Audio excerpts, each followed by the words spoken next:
Hello everybody, welcome back to the Racers Driving League for Season 18, Round 11 of the Championship. Welcome back to Red Bull Ring for what should be an absolutely fantastic evening of racing. My name is Zach RC, here once again to take you through the next hour or two of action. one of the shortest tracks on the calendar here in the Styrian Hills. And we're looking forward to what should be, as always, an intense 36-lap affair around the Red Bull Ring. But of course, qualifying to come first of all. And we're looking at a full 20 cars. We will be looking at a full 20 cars for the Grand Prix. One driver missing from the list right now being the reigning champion, Grumio, who will be joining us hopefully shortly. Hopefully during Q1, give us a full 20-car grid. But the first few cars already out onto the racetrack, including AT in the Aston Martin.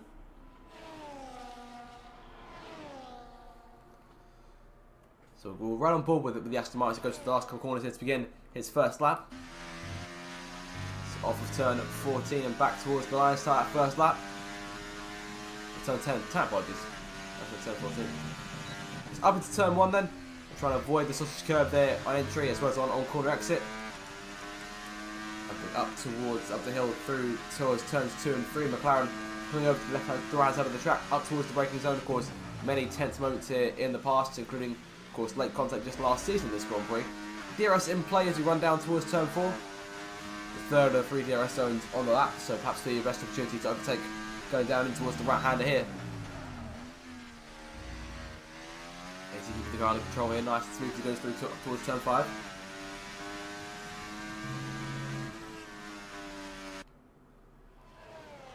Through turn 6 and then down towards 7. Bit of a slide there, keep the car a bit loose there, or closest to losing the car, but saves it as he goes through turn 8. Good save from AT there. Imrie the first lap of the session, 1 minute 4.073, that would be the early benchmark.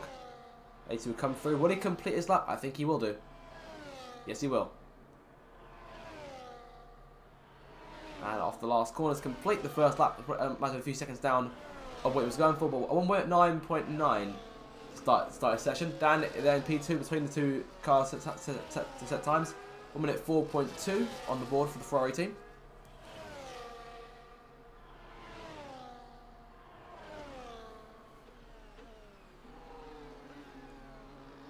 The car over and let in the Aston Martin go back through one, and the McLaren behind. I thought that will be Ben.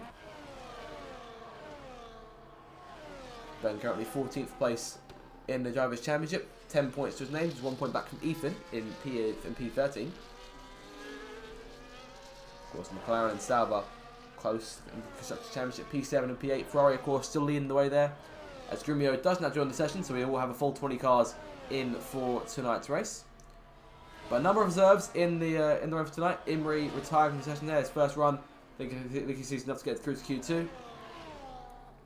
EJ is in the Sauber tonight, replacing Ethan. We also have, I saw him earlier, we've got Matthew in the Williams replacing Websy as well. So those are our 2 reserves for mine. Dan also retired from the session now. Che on the racetrack in 3rd place there. Of course, let's try and chase Grumio in the championship today. He's 49 points off the lead. Grumio with victories in 7 of the opening 10 races. The only races he hasn't won is the 2 victories from Che and the 1 from Dan. So only 3 race winners so far this season. As we, of course, near the end of the first half of the campaign. The halfway mark we reach at Silverstone as Cott comes through and takes P2 away. 1 minute 4.186. As I say, one of the shortest laps of the season here is tend to come through on our medium tyres. Perhaps a banker lap being set on these slightly harder compound. So he comes towards the line here. It'll be 1 minute 4, I think. 1 minute 4.8. It's enough for P7. And with mediums on against a lot of soft tyre runs, that's a good start, I'd say. Grumio there in the pit lane, P11 to stop things off. Landlord his teammate out on the racetrack in the RB as he comes towards turns 9 and 10.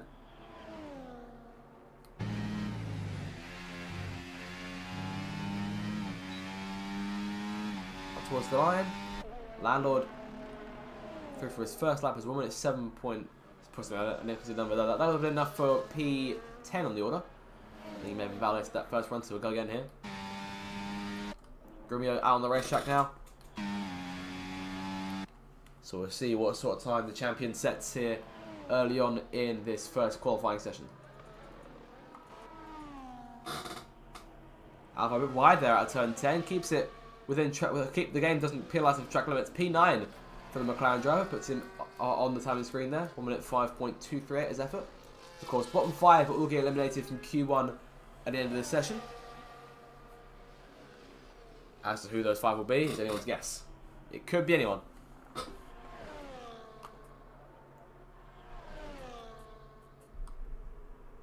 So keep an eye on Grumio here as he comes through turn 7 and 8.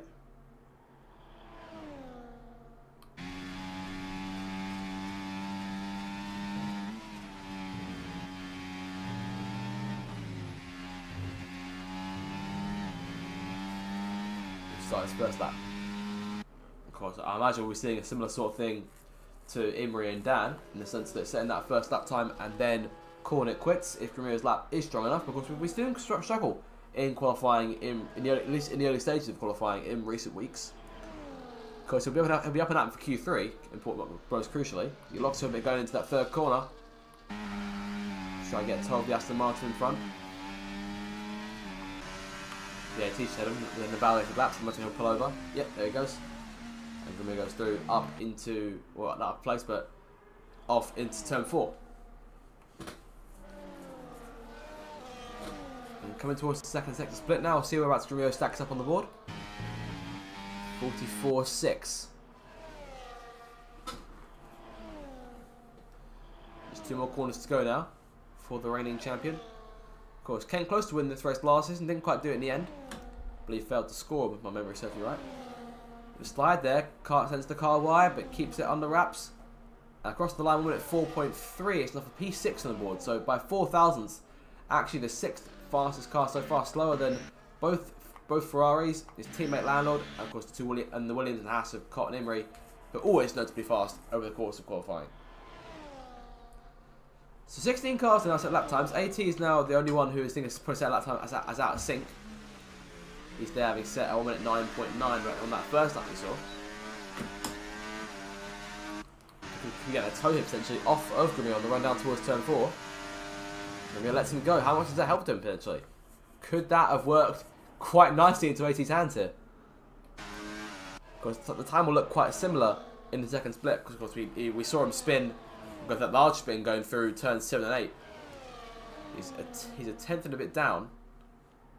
But we'll definitely see a few seconds of improvement now, down to the fact that he didn't slide this time around and didn't back off. So 2 corners to go then for the Aston Martin. As Che retires now, P4 and look likely safe in Q2. The Stife matey at the last corner and towards the line. 1 minute 5.1. It's for P14. And that moves Fred James to the bottom 5. Obsessed Gamer on the racetrack there for Mercedes.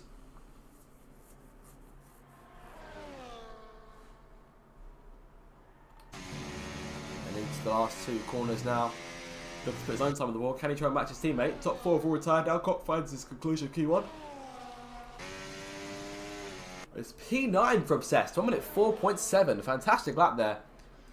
And now I'll push Alvar into the bottom 5. Still waiting on Yogaloo and Courtney Goblin set lap times. PJ Callaghan out on the race right now. 45.1 in his second sector. It's about half a second off of Grumio there. We'll see what sort of time the Sauber emerges with. Up towards the line for PJ. 5.008. Just under a tenth slower than his reserve teammate EJ.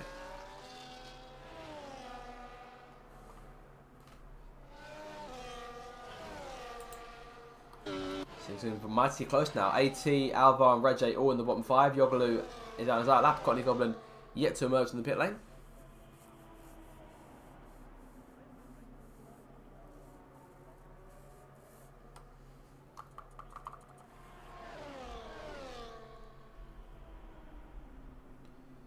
Obsessed back in the pit lane after a very successful first run, has to be said.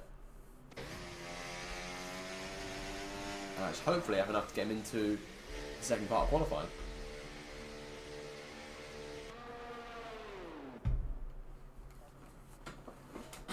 So 18 cars now set their lap times. 5 of them have retired, the top 5. The Sabres both on runs right now, but one in Pulligan. Alvar, Reggie, Yogaloo, all on laps right now, or Yogaloo on the out laps rather. Yogaloo comes up towards the line. A slow start to his lap. You can see Reggie up behind him, getting a good toe off of the Aston Martin going to that first corner, working that perfectly. And that sort of instant, well, that sort of move there just shows you how far Reggie has come in this series the last couple of seasons. My math goes back to I think season 15 or season 16. At some point, F1 23, when he was Imra's teammate at Ferrari, they tried to work a tow of some kind, and Reggie ended up, the pair ended up colliding in some way. As one of them tried that, sort of move, but you can see Reggie there making that move on the Aston, and it worked into a T for him. And we'll see how much time it gains him. He's almost a quarter of a second up, and that could be enough to potentially get him out of the bottom 5 if he hustles it around these last few corners. Not far to go now.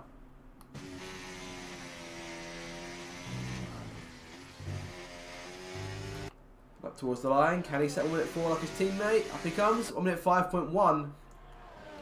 It's improvement. He lost about a tenth in that last sector. So it's looking, as of right now, it's looking at like P17. Another improvement. There's another improvement from Alvar there. Puts him up into 9th place. 1 minute 4.7. 23 thousandths in front of his teammate. So very close between those two McLaren cars, who it's been so evenly matched all season, especially in qualifying.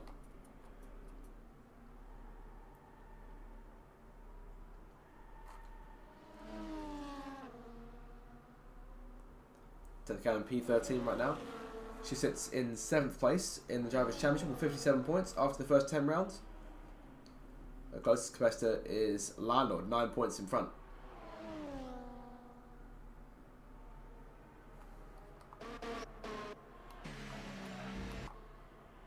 And again, it looks like AT has got a toe off of Grumio.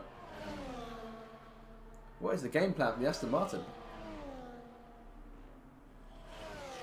He's improved by 3/10. This looks to be potentially, if he can keep that same pace going around these last 2 corners, this could be a lap that gets into Q2. Maybe.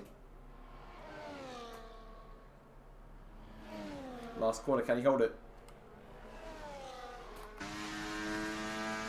He can. P9 the Aston Martin. 1 minute 4.6. That's a very fast lap. PJ Keller P16 now. He's come back out onto the racetrack here. And the onus is now on a few cars in that bottom 5 to come on the racetrack and actually set some times. It's very close right now. Although it was close.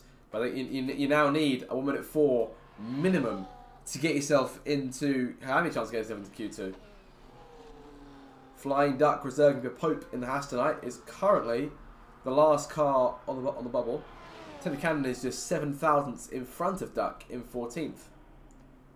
And scrap that, 10th improving by almost a quarter of a second there, puts her up into 9th place. 1 minute 4.646. So a good lap from the Red Bull driver. And you can see another car moving up there. That was the Alpine of JB, who was in the bottom 5. JB 1 minute 4.5. Only 2 thousandths behind his teammate. These teammate pairings are getting closer and closer. That moves Flying Duck into the bottom 5 now. But 1 minute 4 is definitely required. PJFL can reach that from here. It's only 8 thousandths off. He'd need only 8 thousandths of improvement to actually get him into the 1 minute 4s. But even from there, needs another 10th or so flat. He's on fresh soft tyres in the closing stage of this qualifying session. This first qualifying session, so he fights for a spot in Q2.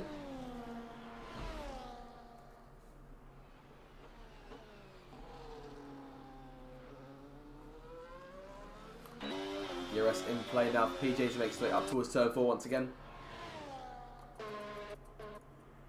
Curtis is right now P7. I think he's going for another lap. He's 3 tenths up. This is a big improvement. This could get him perhaps in front of Grumio here. Last 2 corners for Curtis. Can he nail this lap? Up towards the line.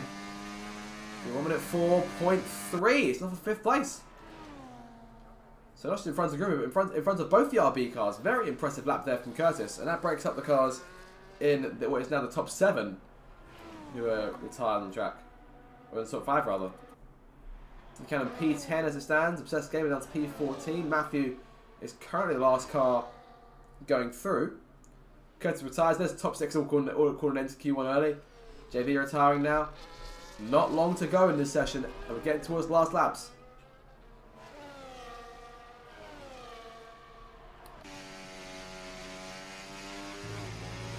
Yellow flag in the second sector. One of the Alpines is a problem. That's JB's car retiring from session. AI retiring. 1:44 to go, so still a bit of time left.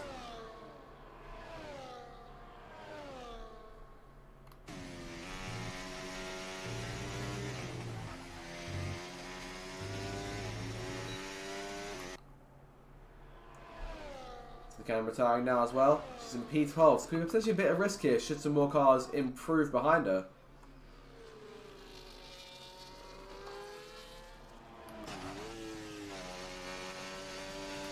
Ben there, P15. He's now the car on the cusp. So those two McLarens earlier were up in P7, P8, P9. Not at this stage. But can Ben improve some more? The McLaren's both there on the racetrack at this point. Alvar's got problems down at turn 8. Then over the line for P12. Alvar, lucky he's on his outlap. He's got to get himself around to the line in time. PJ now retiring. Right now, it's Obsessed, Flying Duck, Yogalu, Red J, and Cotley Goblin, your bottom 5. Cotley's out on the racetrack now. Aston Martin pulling over. Calling into his qualifying session from there. Stopping the car. Yogalu likely out of qualifying here. Alvar's got to get himself a bit more improvement. Only 13 seconds to go. Ben retiring now. He's there in P13. Is he safe? As this game up to P9 on the board. Majority of the top 15 if we'll retire from this thing. It's still down to these bottom cars. Yogalu is out.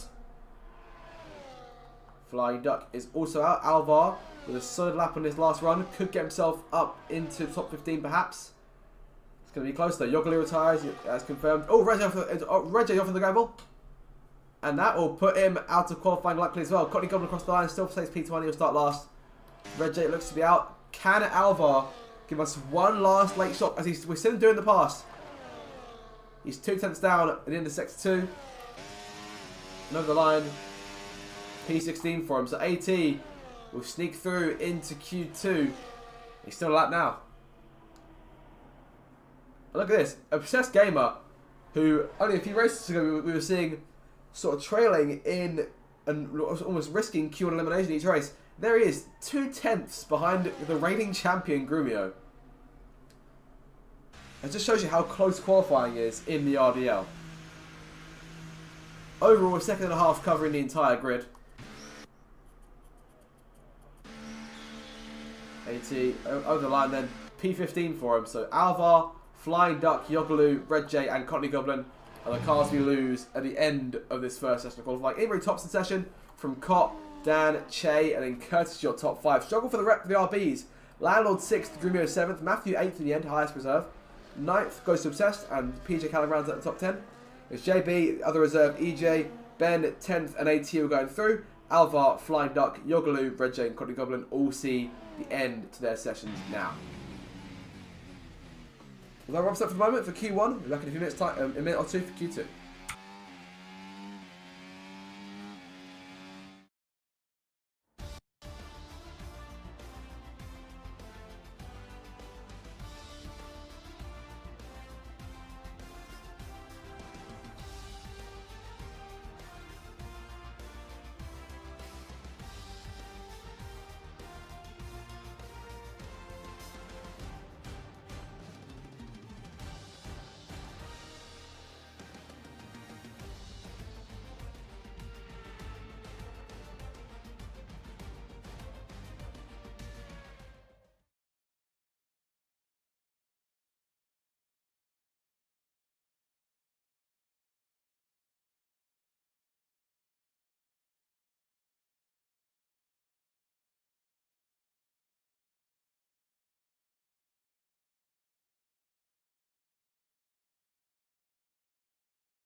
So here we go then, Q2 about to get underway.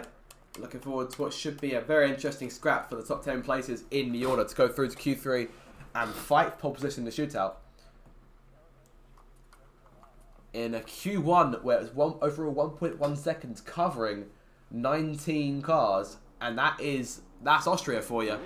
It's a fantastic circuit, and we should be in for one heck of a qualifying session here, a heck of a fight for those coveted places in Q3. Imri's the first car on the racetrack here. Get himself set for a second run. Must be very confident after topping Q1, but a lot of work still to be done. So obviously the fight for position gets a lot closer. I imagine we'll see the RBs pick up pace. Number of cars out in the initial train, including both the two Ferraris, because the Sauber of PJ separating them. Whether they want to play their slipstream games, as we've seen them do in the past, those two Ferraris with the constantly touring each other on runs.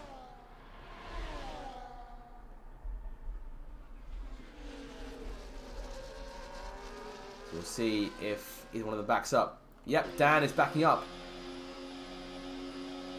And now Che's right there. Che goes through, so Che will give Dan the tow. Maybe. Dan is backing off further. So perhaps not. 10th Cannon going through. 10th in the Red Bull there, separating two Ferrari. She gets the tyres up to temperature. Almost losing the car there through turn 8. Keeping it under control though. Imri up front, starting his first lap. All but 5 cars out of the circuit. All but 4 cars rather out of the circuit. So just waiting on Ben, Obsessed, AT and Cop. Perhaps waiting for a quieter racetrack before they go back up there. But a fantastic start to things here. But perhaps what's been one of the most stacked grids in RDL, at least the last few seasons. It's fantastic to see because it feels like the level of talent on this grid only seems to get stronger and stronger and stronger, which is always positive because it means you get fantastic racing to look at.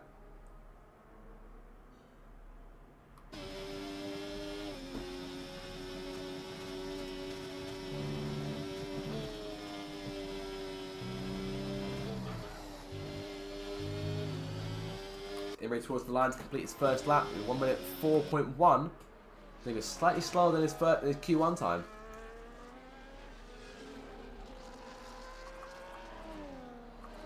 JB starting his first lap there. Comes one of the Saubers towards the line. PJ second. Oh, car around. Turn the cannon off in the gravel there. Going into turn 6. No damage done to that Red Bull, but that's a frustrating start. That could be a set of tyres out the window then for 10th Cannon.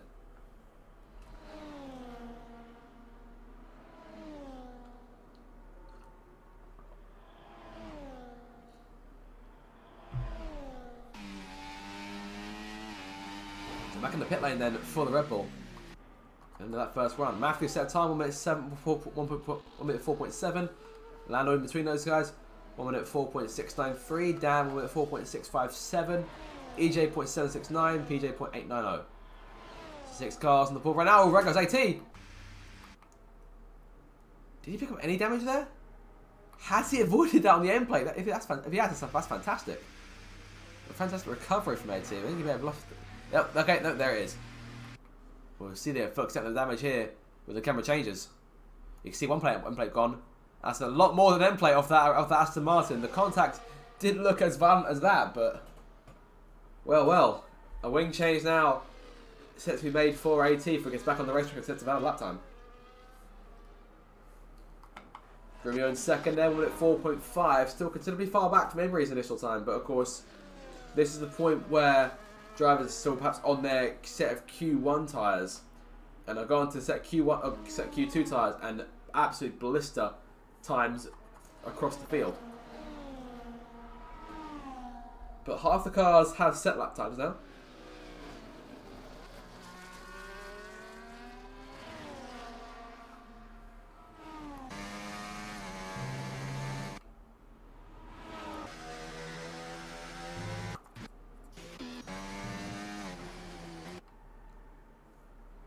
JB there, P14, invalidating his first lap, not a positive start.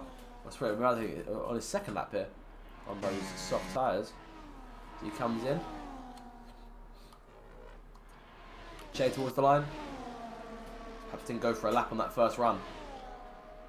Or rather, perhaps might have invalidated it. But 10 minutes to go. So it's not like he's strapped for time here. Imri's back on the racetrack there, perhaps on the fresh set. Looking to go early, there he is. Emerging just behind the Ferrari. If you can try and keep pace with them, perhaps. Can avoid that dirty air, get himself a bit of toe. You never know. What is the plan here for Emery?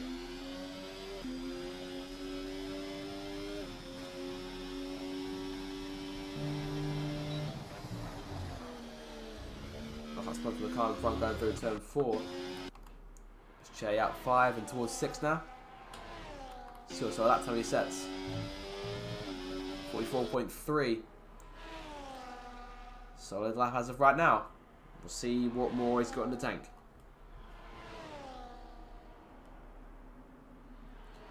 Through turn 9 and now towards turn 10. Keeping the car in the white lines, he does. 1 minute 3.891. What a lap from Che, and that was the pole time you just saw. Not the pole time, but the top time in Q2. And Emery now starts the second lap, knowing he's got a bit more work to do. Let's try and he's backing off. He's validated at turn 1. Not at all a start for Emery there. Grumio is back in the race. There they are there. 1, 2, 3. The top 3 drivers all there. And Williams coming in behind them. That's not a good place to be. And that was very close. For the hard charging Williams of Koch going into turn 4. There are a number of cars who are all just sort of sat there on the racetrack. Koch comes charging up. I guess none of those guys saw him coming. Any damage on that race car? It looks like it's okay for now. That could have been a lot scarier than what it was. And I wonder, I think I saw one of the bollards being taken out. Grumio is still pulling over to Koch trying to find a way through these guys, but just can't right now. He gets through them now, but well. Emery builds a bit of space here. Yellow flag. I think I saw someone else. I saw someone around. Everyone okay? Everyone's looks to be alright. Bit of a slide there from Ted Cannon. But things getting very, very dicey here early on in this session. We're about halfway through qualifying now. 10th of the last corner. A lot of work to be done on that Red Bull. She sits P12 right now. 1 minute 6.205. Well off the pace. So Koch coming through again now. Set another lap time. The track a lot quieter this time around. He comes up to turn 3.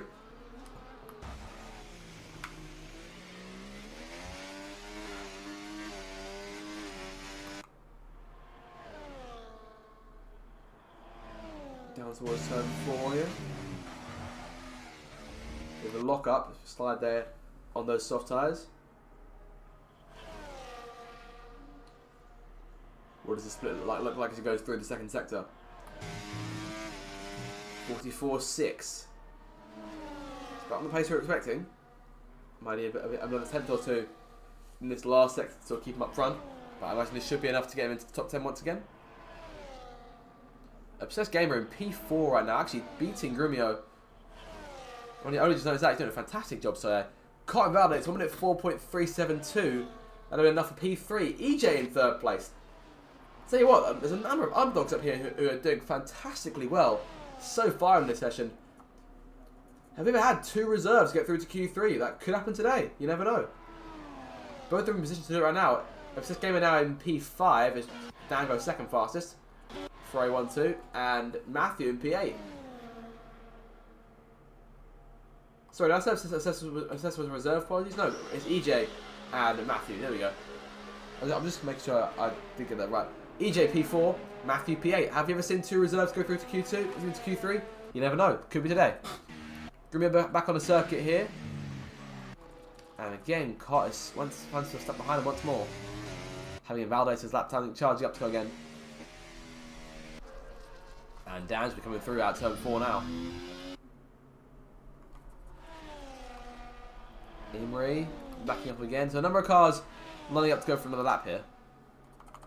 AT towards the line. I'm at 4.906. He's not far off. He's 16 thousandths off the top 10 right now. There's definitely time for another lap or 2 at best. There's an Alpine causing yellow flag right now. That would be JB. But all, oh no, that is Williams. Never mind. That is Koch. With 5 minutes to go, Dan retires. First retiree of the session. And likely safe in Q3. Short of any wild improvements. Land on that in the rest of it. Now, of course, the severity of having Lando actually here for qualifying. Cherry retires. Both Ferraris now waiting for Q3. Lando through to get his lap underway.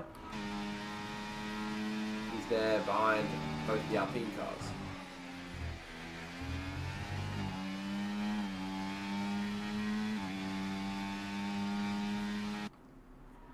Canada out lap, back on the racetrack again. Looking for some big improvements here. That 1 minute 6.2.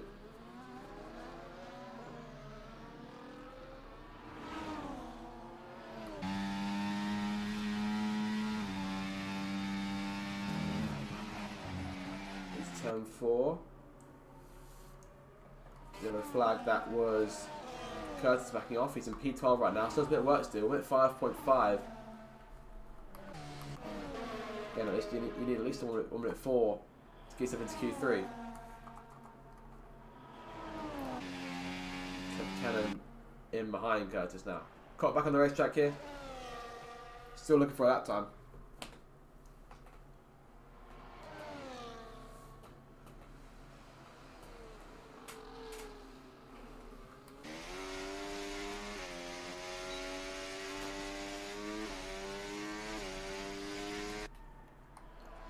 JB in dead last right now. 3 minutes to go. No time set for that Alpine driver, and that could be costly for him. He's got time to come around and set another one. He's got enough time for 2.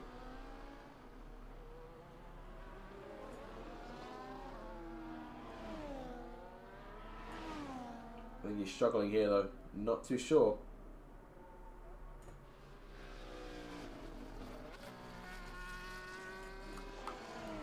Cannon close behind. Both RBs on the racetrack. Landed on the lap right now, coming through to a second sector, but 4.6 seconds down. Grumio coming through starting. The likelihood will be, I imagine, his last run, if not his last lap. He's in P7 right now, and only about less than 3/10 above the drop zone. Let's see if we can put up the bag now.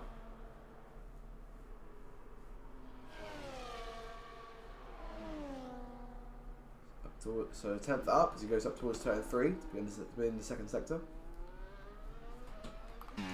Lando retiring now. So again, like we say, from P3 and Q3. Imrie right now 3 thousandths behind, but on that lap himself to go for one more run. JB in the pit lane. Will he get back out in time? Curtis retires, so that's at least one car out of qualifying. Scott's come through the last corner now to complete his lap as well, from what I can see here, towards the line. Cott fastest, and any doubts were immediately extinguished now. Grimmer sliding at turn number 10. He gets a 1 minute 3.929, that's enough for P3 for him. Ted Cannon is in P10, 1 minute 4.627, the last car in the top 10 going through. It's going to be close. Ben has invalidated his lap. Has he invalidated? He has. And that could be it for him, potentially. He's got a minute left. He might just get around in time for one more. PJ's 3/10 up right now. That'll be enough to get him in. 10th retired, Obsessed also retired. Those guys are right there, bottom 2 of the cars going through.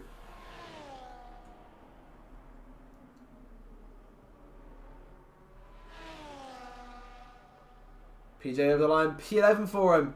He lost time that last section, and Obsessed in 10th, breathing sighs of relief right now. Ben's invalidated, but couldn't get around in time. Matthew retires, he's in P7 right now. It looks as though both reserves might just make Q3 here. 18's on his last lap. Got to gain about 3/10 here to have a chance. JB, will he make it round in time? He's got 14 seconds. I think he might still have enough. One of the Haskell's going slow. Imrie on the racetrack going slow. JB will narrowly get there in time for one more lap. 80 up to the line. P11 for him. 2/10 improved, but he's out. Grimio towards the line here. His lap insignificant at this point. P3 safe in the next part of qualifying. He's safe in Q3. EJ looks to be alright for now. He's over the line in P8. PJ into the pit lane. PJ is out of qualifying. Ben is a 10th up. Needs more than that.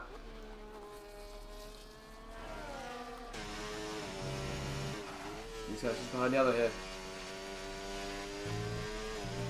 Ben is almost 3 tenths up. That could knock 10 Cannon out. They need 44.9.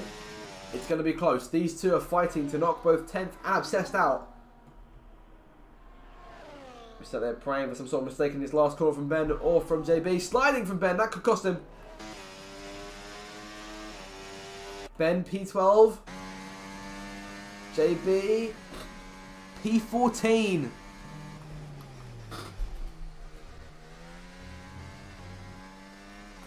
And a number of excellent drivers here making Q3. Well, a number of fantastic ones going out too.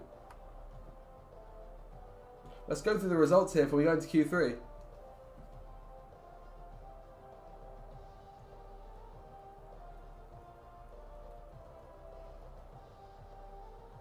If I get the results.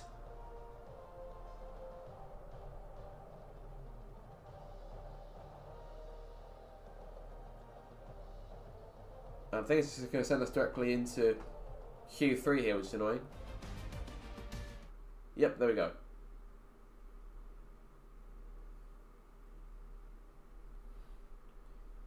So we get a look at the cars who managed to make Q3 before we get annoyed for the seat up pole position.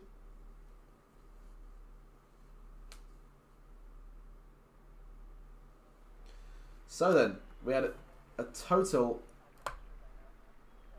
of obviously 10 cars got through, and another week where a number of teams got at least one car through. RB and Ferrari were the only team that got both their cars in. Williams got a car through in COT. Obsessed got one through. So no, Williams always got both their cars through. Obsessed got Mercedes through. EJ for Sauber. Emery for Haas, and 10th Cannon for Red Bull. So that is, to my mind, that's 7 teams who got both their cars in. We've got at least a car into Q3, sorry.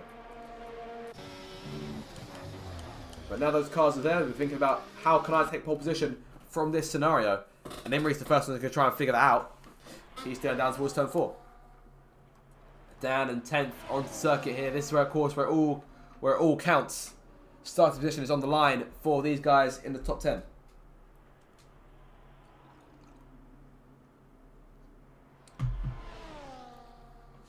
And it's tough to predict who will put themselves on pole here. Just simply because of how close these opening 2 sessions have been. Of course, Emery topped the first one, Cott topped the second. I think you wouldn't want to look any further than one of those two in the race for pole. But those RBs have been known to come out and surprise us all in the late stages, or at least in the 3rd session they've been known to do that. So we'll have to wait and see if either one of them has any sort of surprises up their sleeves. Perhaps they've been hiding away. Grumio set 1 minute 3.9 in the late stage of the last session, which showed promise for him, but potentially whether he's got more pace in the bag than that, I'd have to see. But Emery's the first car out on his flying lap. 15.9 his first sector. I'll round the ball with him here. Comes out of turn 3, up down towards 4.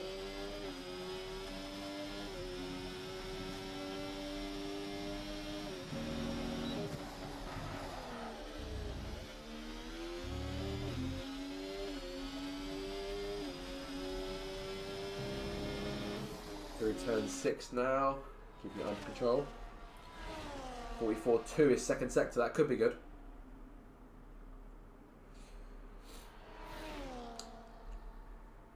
Up towards turns 9 and 10. Keeping the car.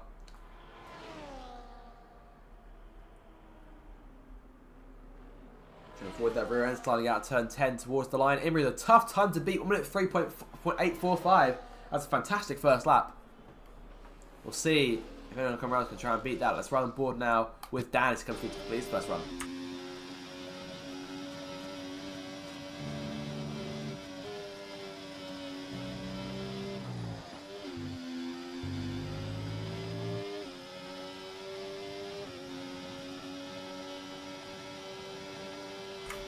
Dan with 1 minute 4.449. So Can comes in behind Steiner first lap. Is that 10th? Or is that Landor? That is 10th, so I got it right. Excellent. EJ third place there, 1 minute 4.660 on the board. Of course, the 2 reserve drivers can't score points, but obviously these reserve appearances is a good idea, or a good opportunity rather, for reserve drivers to showcase what they can do. Perhaps when drivers are looking into teammate pairings for next season, around sort of the last 4 or 5 rounds of the season. I have to keep an eye out for the reserves, provided they haven't got any, if they haven't got any sort of agreement in place with another driver.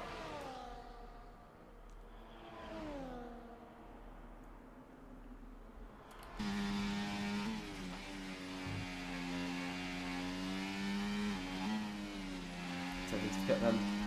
Not a good first run. Couldn't get a time on the board. Chasing Valdez for his first lap, so not a good start for him either. Cott now starting his first run.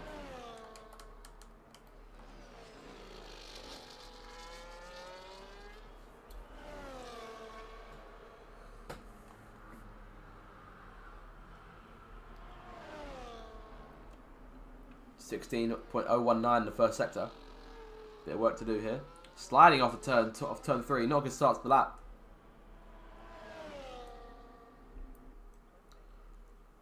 Want to try and avoid doing that.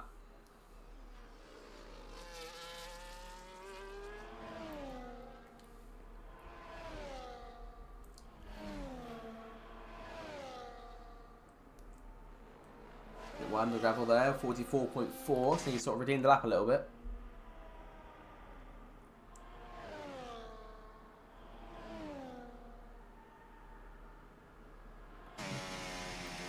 So he rocks up with that last corner now. Up towards the line. That kind of 1 minute 4, I'm thinking. No, he redeemed it. 1 minute 3 in the end. So despite the start off for turn 3 early on the lap, it didn't actually cost him too much time. Third place right now. Lando in P2 right now. 3 cars have set 1 minute 3s. Grumio and Valdez his first lap.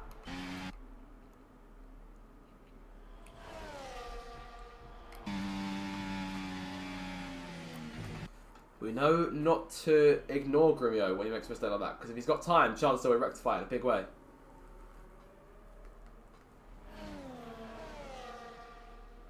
Because this driver has been as fantastic in qualifying as he has been in the races this season. Obviously 7 races won so far in this campaign. And in terms of pole position so far this season, he tops the chart there. 5 pole positions in the opening 10 rounds and 7 race victories. 8 podiums, 4 fastest laps. The second season is often Grumio's season on these F1 games. We'll come through again.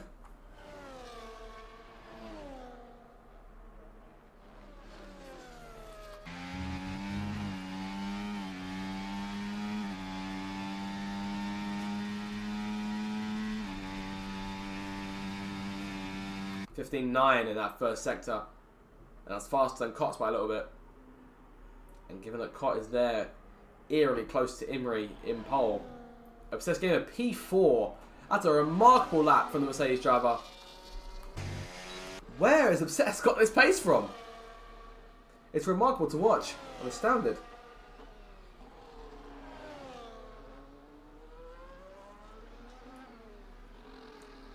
This feels like the confidence of Obsessed has gone up so much after the recent point score in Canada, which of course was just 2 rounds ago. Coming towards the line now. Goes fastest by exactly 2/10, 1 minute 3.6. And Imrie, if you want to pole test, get out there now and get back to work. I imagine it shouldn't be too long now before we see the Haas mechanic come out the pit lane, come out the garage and point towards the pit saying, Imrie, off you go, try and get pole back. Catch Grumio if you can. Obsessed in the pit lane now down to P5. EJ and Matthew, the 2 reserves right now, sharing the 4th row. Che and 10th, yet to lap times. Here comes 10th on the racetrack.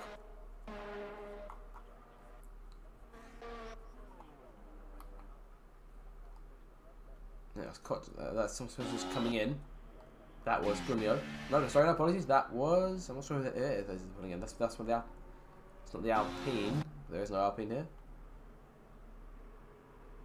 That's the Williams of Matthew being brought in. There we go.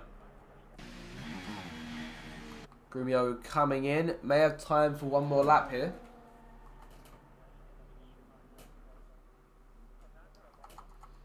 Only 2 cars on the racetrack right now.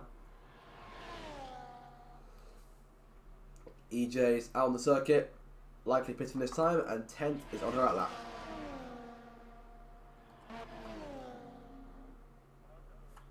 Grumio comes in.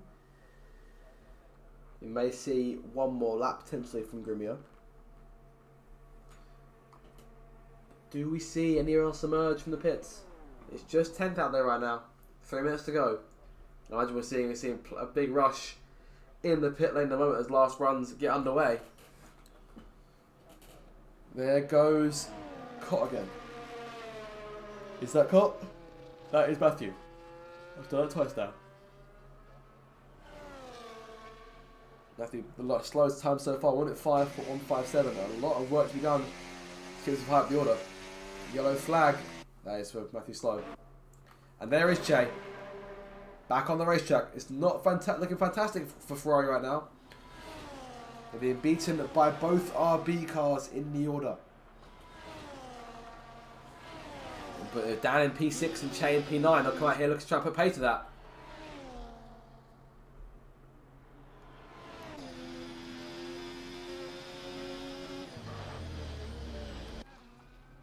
So kind of 44.8 on their second sector on this lap. 2 corners to go. Turn 9 and now 10. Up towards the lines. Big lap 1:04.4. It's enough for P6.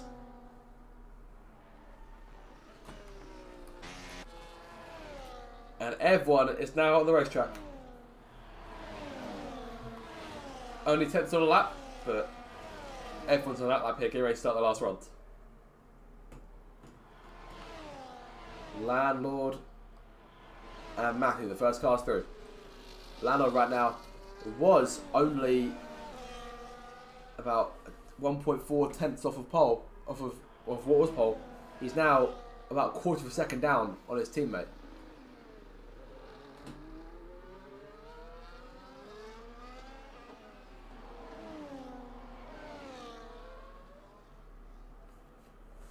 Look at the gaps here in terms of who needs to close in what times. Landlord 3 tenths down rather.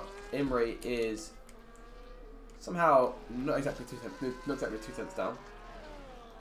But the final 40 seconds of qualifying now underway. So the last 3 drivers come through to start their final laps. EJ with the last car through. 10th back in the pit lane here. First session's over. P6 at best of her. Landlord coming through.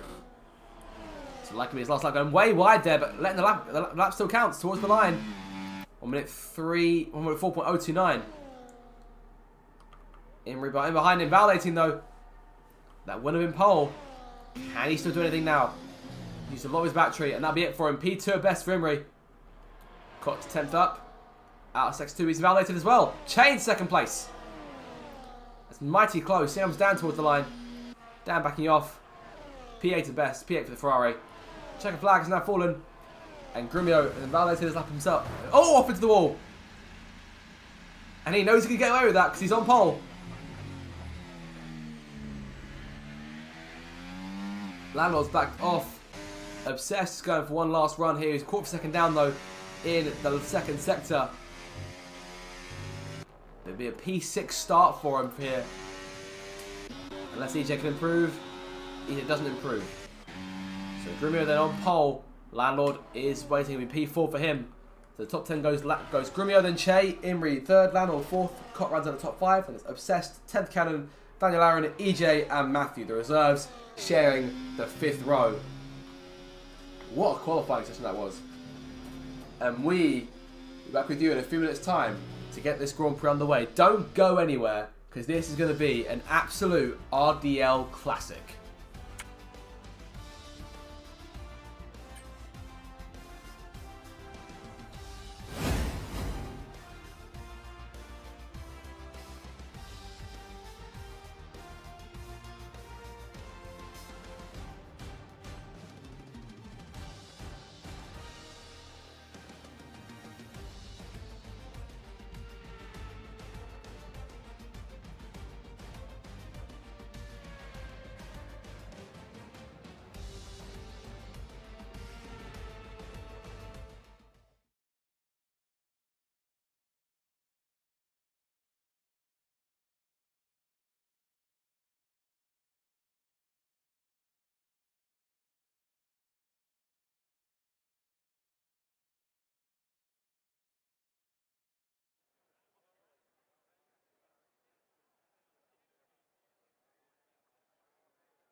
Welcome back, ladies and gentlemen. Welcome back to the Austrian Grand Prix, round 11 of the Races Driving League, season 18. And it should be an absolute classic of a Grand Prix if qualifying is always manic here in Austria. There is the circuit, the Red Bull Ring, graphic of course designed by our very own JB to mimic the design of the TV style in the early 2000s for F1. And it should be, as I say, a very exciting Grand Prix, one of the shortest laps, if not the shortest lap we're doing the season. The formation lap is momentarily from starting, and qualifying was intensely close. And Grumio will lead Che to turn 1. The two title rivals again going at it as Grumio looks set to try and expand that 49 points advantage to Che. Can Dan or Imri close in at all? Dan's got some work to do slightly further down the grid. Imri's there in P3. Lando behind in P4. Cop round 8 at top 5. Obsess is there as well in the top 10. He's done a fantastic job. He's the highlight, I think, of the top 10. Of course, both reserves in Matthew and EJ in the top 10 as well. The formation lap gets underway then, and it's going to be interesting today to see how the dry conditions could affect the lifespan of the tyres. Mixed bag here in terms of starting tyres. Much different to last week then. So medium's the preferred tyre of choice. 7 cars starting on the hards, including Che, who starts in the front row, and Cole, who starts on 5th. Dan, EJ, 8th and 9th, they're on the hard tyres too. As the cars come back towards the grid to line up for the start of the race, each driver will be wanting to get the best start they possibly can. And they'll be hoping to finish today's race on the podium, and failing that, within the points. Grumio then looking for win number 8 of season 18, lines up on the front row of the grid, the 8-time series champion. Looking to take home another victory. Sorry, I have my numbers wrong. Is it 7 or 8? I forgot by this point. Regardless, it's a multi-time champion. As you see, the last 2 cars there, Red J and Kotley taking their place on the grid. It's Grumio and Che at the front. On the run up towards turn 1, the lights are on for the Austrian Grand Prix, round 11 of the season. Lights out, foot to the floor, underway, a jump start for Obsessed. He's got a drive through penalty this early on. Up towards turn 1, here come the 2 leaders going side by side. Bit of ghosting there. A bit of lack of collision between Che and Grumio, side by side, contact between the pair of them. Grumio gets away, Imri on the outside, there's go up towards turn 2 and 3, making their way through here. Grumio, good start. Imri to the outside, though, going up for the race lead, going up towards turn 3. Grumio's got the inside line going in. Contact, Imri forced off the racetrack. Will rejoin there. And side by side with Dan, the run down towards 4. Grumio leads away, though. And that was close on the start. A bit contentious from the 2 race cars going for the race lead. Their lock up from Che. Almost sends Imri on Landau for a ride. But Che holding on to second place narrowly then. Landau side by side with Imri there. Imri stays in front. It goes a bit wide there going through turn 6, which gives Landau the chance of the inside going to 7. Imri maintains the place. Almost sure to get the car under control, but all good for now then. Landau looking around, trying to find an opening as Grumio comes through to lead the first lap of the race here. Obsessed is looking for the pit lane. In he comes, drive through penalty then. That's gutting this early on for Obsessed, who I think similar to Imri at Monaco a couple of weeks ago. Just went a bit too soon before the lights. Frustrating error, but plenty of time for him to come back into this thing. He's not too far behind. Got pace today, it's obvious to see. Grumio then leads Che. DRS is in play for the first time on the run towards, was the run towards turn 3, now towards turn 4. But Grumio 7 tenths already in front, doing a remarkable job here. There's your position change. No one in particular is getting the most places. The top 5 as they were. Dan's gained 2 places, Matthew's gained 2, Curtis and Red J. They will gain 2 spots. Obsessed obviously down 14th thanks to that jump start.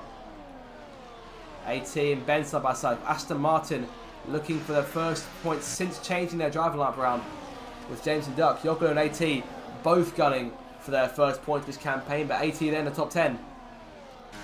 Managed to make the pass on Ben there, of course, narrowly avoided. Narrowly missed Q3. There's your starting tyres then. Grumio leads once again. We're on lap number 3 of this Austrian Grand Prix. And right now it's 8 tenths the gap over Che. Che obviously on those hard tyres, so that's going to look to go a bit longer in the first stint. We're likely looking at just a one stop into this race, short of a safety car anything playing into anyone's hands. Let's push through turn 3 here. Grumio in control. Landau behind him, being challenged by Cott on the exit of turn 3. Dan might try and come and join that fight as well. If he can get closer to the Williams car in front of him. It's then 10th Cannon behind those guys in P7. Matthew keeping pace in P8. The second back to 18 now. He's passed EJ now for 9th. The two reserves still up there in the top 10 right now. And Chase close that gap to Grumio and Imri right behind two. These three are going to be three of the fastest drivers in the league. And Dan obviously normally would be up there with them, but it's right in P6 right now. But it's what we like to see. That's honestly some of the fastest guys we've got up front. And Che's close. He's got 3 DRS zones to play his move here. Where's the best place to play it? Does he try and perhaps go for it, go up towards turn 3 and try and make sure he's behind Grumio at the detection point to try and get it again out of the corner? Does he try and go for it, just go for it regardless and see what, and whatever happens out of turn 3 happens? DRS games are crucial, but Chase going for it now. He's going to the right hand side of the racetrack looking for the race lead for the first time today. Off of Grumio up towards that third corner on lap 4. Down the inside. Che takes the lead. Another lock up though. Grumio might try and switch back. Can't quite do it. Imri's on his inside. They're going to go 3 wide for the lead here. On the run down towards 4. Imri backs out of it. Smart play early on in this Grand Prix. Grumio may maintain the race lead, but Chase still is outside there. And it's close quarters early on. Here in the Styrian Hills.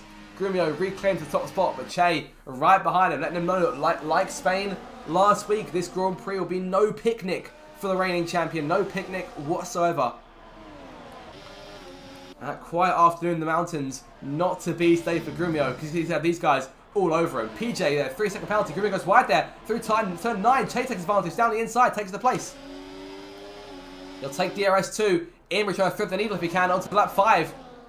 Che takes the lead then, and it's double whammy for Grumio. Imri takes second place, and might try and go for the lead here. Slide out of turn 1 for Imri, but keeps it on the wraps. Going up towards 3.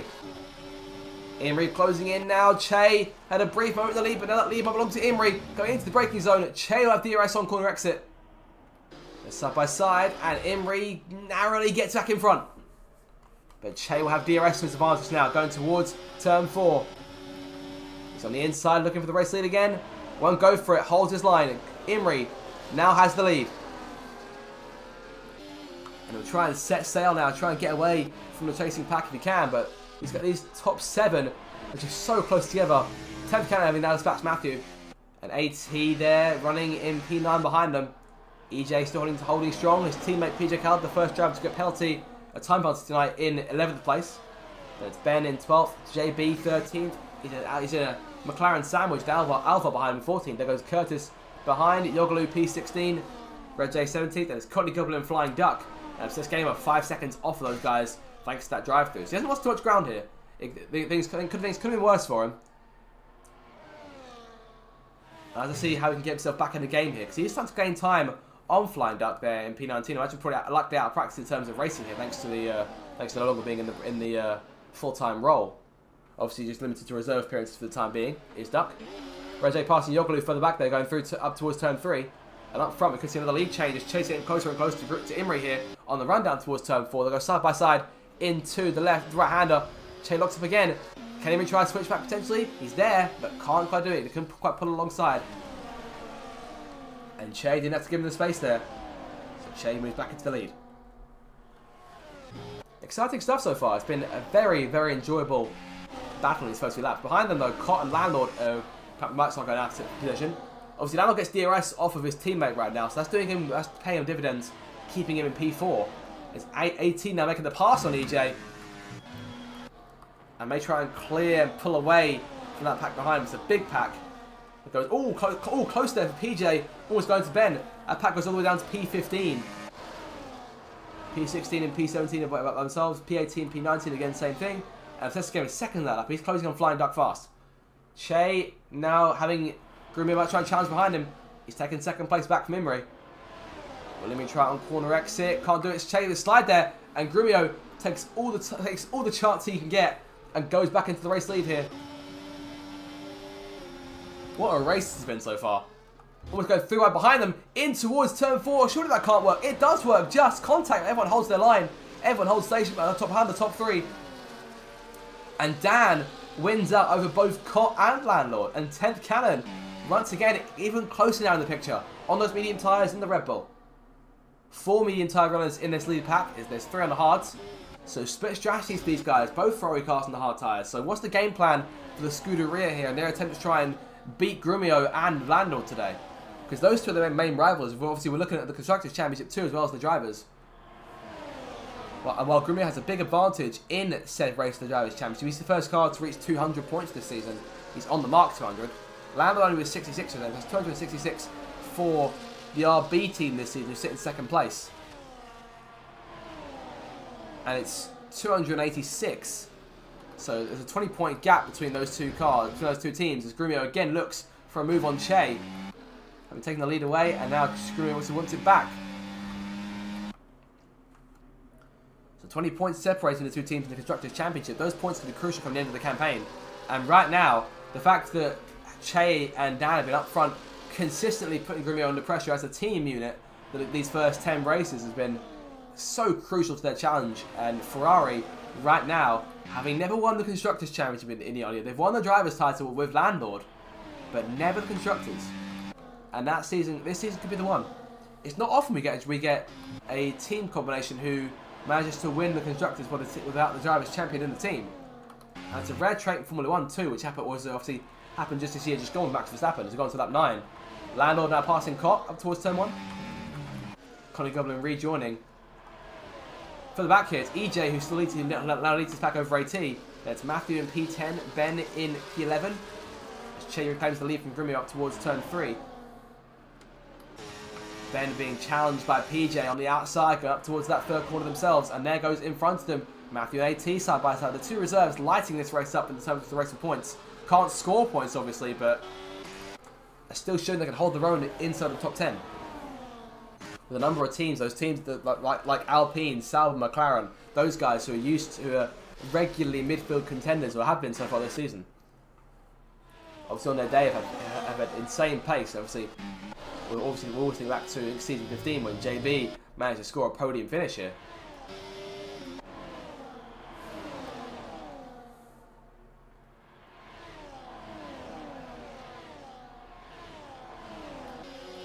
There'll always be obviously strange things happening in Austria. There will always be the story in this league of the floating Alfa Romeo Fergus back in season 12.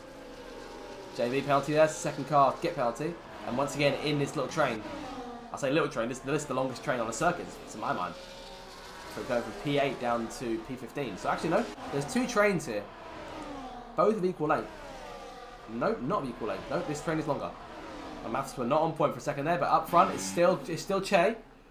And Dan now looks to try and challenge Grimio to the inside. Looks like a 1-2 for Ferrari. Grimio going down the inside though of Che, thinking to move first.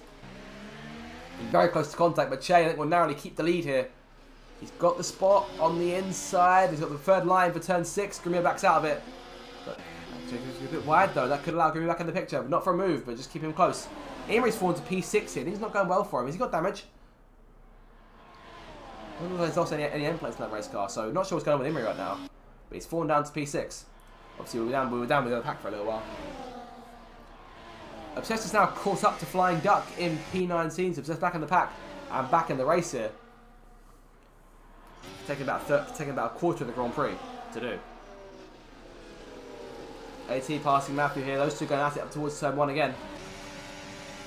Williams makes the clearance, and Curtis is right there behind. PJ practically shoving him through turn 1. There's the two McLarens behind, and JB behind them both in P15. Moves being made here. 80 on the inside of Matthew again. These two still going at it. What a fight this has been. And PJ looking for a move on Matthew himself. DRS in play for both cars. This could be 3 wide again. 80 defends the inside, and now PJ is trying to swap his line. Go around the outside, try and follow Matthew through. Oh, it's very close there between the two of them. There goes Curtis taking advantage. There goes the Alpine sliding through. Practically as if PJ wasn't there. Make that P11 now for the Alpine driver. Let's try and get a point on board for the team from Enstone. Sliding off of the circuit. And off into the gravel there. And did I just jinx Curtis? I might have done. But Curtis now didn't see anything come off that car, so it may just carry on. No, he's in the pit lane. Imagine sort of Ben with a bit as well. Wing change for that car as well. That McLaren has actually lost an end plate. That's noticing. No wing change for Curtis, but hard tyres going on. Came out narrowly in front of Ben there. That was very close. Up front. Cott fighting Dan for third place now. Oh, Dan. Sorry, no, Cott always sliding there. Keeps under control and maintains third place. Goes to contact. Oh, it doesn't get closer than that. Cott on the outside, on the inside for turn 8.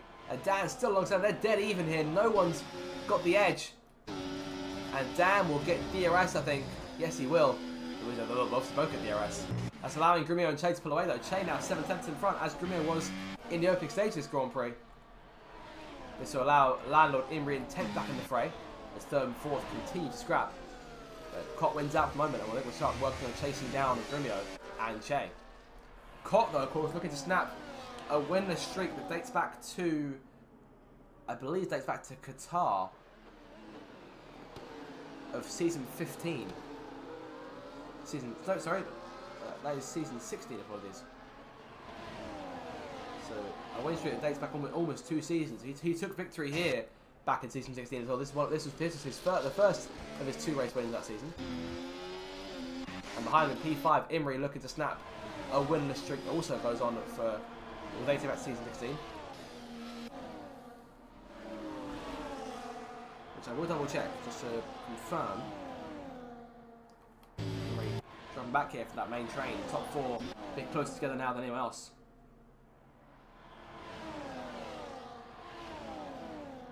Yes, Imri with 2 race victories to his name. Cott obviously had 6 to his name. I believe it was Imri who won that race. Speaking of Imri, he's in the pit lane here. Is he the first to bite in terms of new tyres?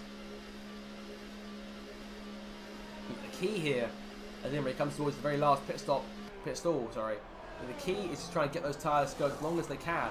At least that, if you're on the mediums, I think. Because obviously the hards can go a long way. And from there, try to stretch those. And go, oh, contact! Dan and Cott go around at turn 3. And Cott has to wait here. And there's his reserve teammate Matthew going through. But Cott falling away with the lead train now. Matthew, letting his teammate go. Letting AT go as well.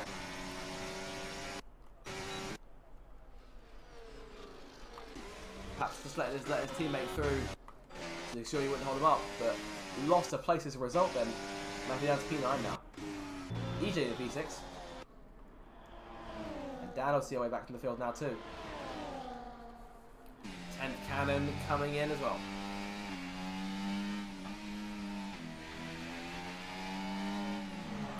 Everyone obviously the rule here to make intentions clear in terms of pit stops around Austria. You want to... Oh, my controller's disconnected. That was odd. As Grumio reclaims the lead from Che. You want to be cautious in terms of that pit entry. So my controller back. No, Che going back to the lead now. They're side by side. It's been a fantastic scrap between these 2 great drivers. Contact there. Che may just slip past. He does slip past. Again, goes slightly wider line there, going through turn 6. That's turn 7 there. And of course, split strategy for these guys. Grumio is on the medium tyres, as is Lionel. The 2 RBs on mediums, 2 Ferrari cars on hard. So different strategies for the 2 leading teams this season and in this race. Dan obviously in 4th quite a way back. Lando will equally a distance behind. So it's just Che and Grumio once again. Into lap 16 of this race. Some brilliant stuff so far. I hope you're enjoying it as much as I am.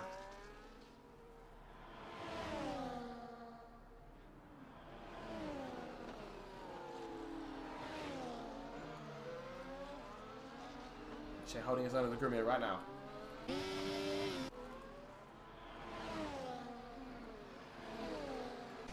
Cott's back here with Matthew, 18, Alvar.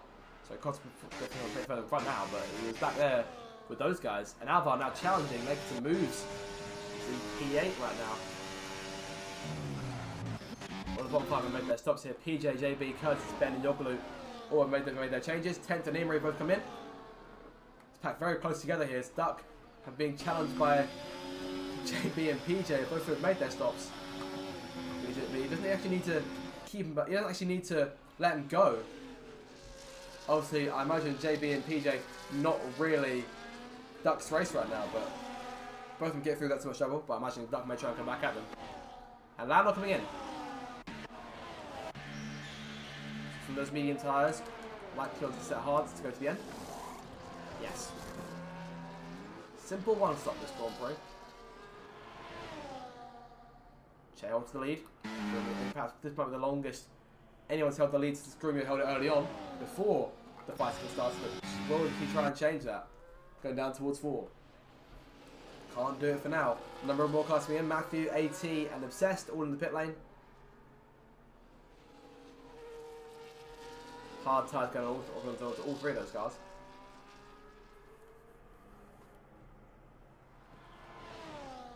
Of course, the medium tyre was the preferred weapon of choice for the majority of the field here. I had 7 cars who started on the hards, including those 2 Ferraris.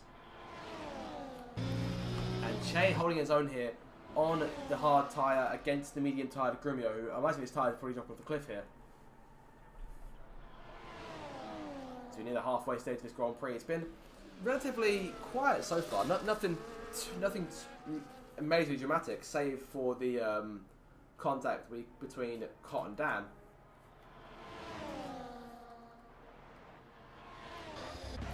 Of course, the fight between Che and Grumio again rages on, but these two yet to make their stops. Lando obviously come in.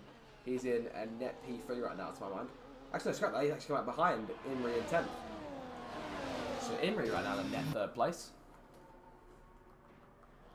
Lando down P10, Imri in P7. And that's challenging with Alvar and Cott now. Will Cott want to hold Imri up? It's the fact that obviously Imri will be Cott's race, but down the inside goes the Haas. And goes tag close to correctly. I wasn't sure there was contact there, I think there was, but Imri on those fresh tyres is really getting to work. Both Che and Grumio in. Grumio 10 seconds for speeding in the pit lane.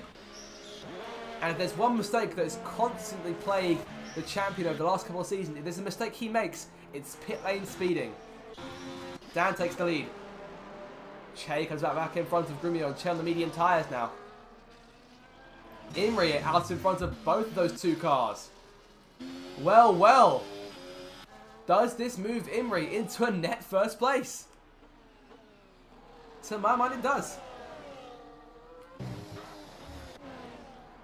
Things have been played quite nicely here for the driver, waiting since Qatar season 16 to taste victory again.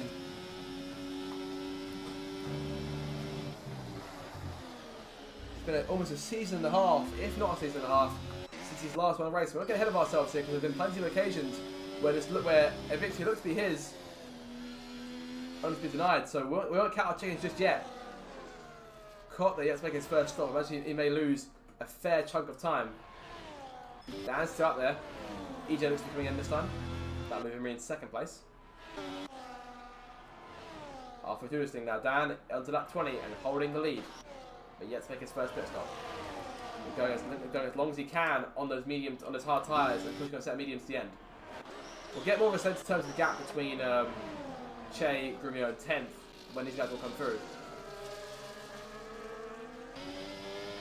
We're looking at about 2 seconds though. There's really not a lot in it, but Imri is a solid lead right now. He can just keep things to himself. He says he's got every chance.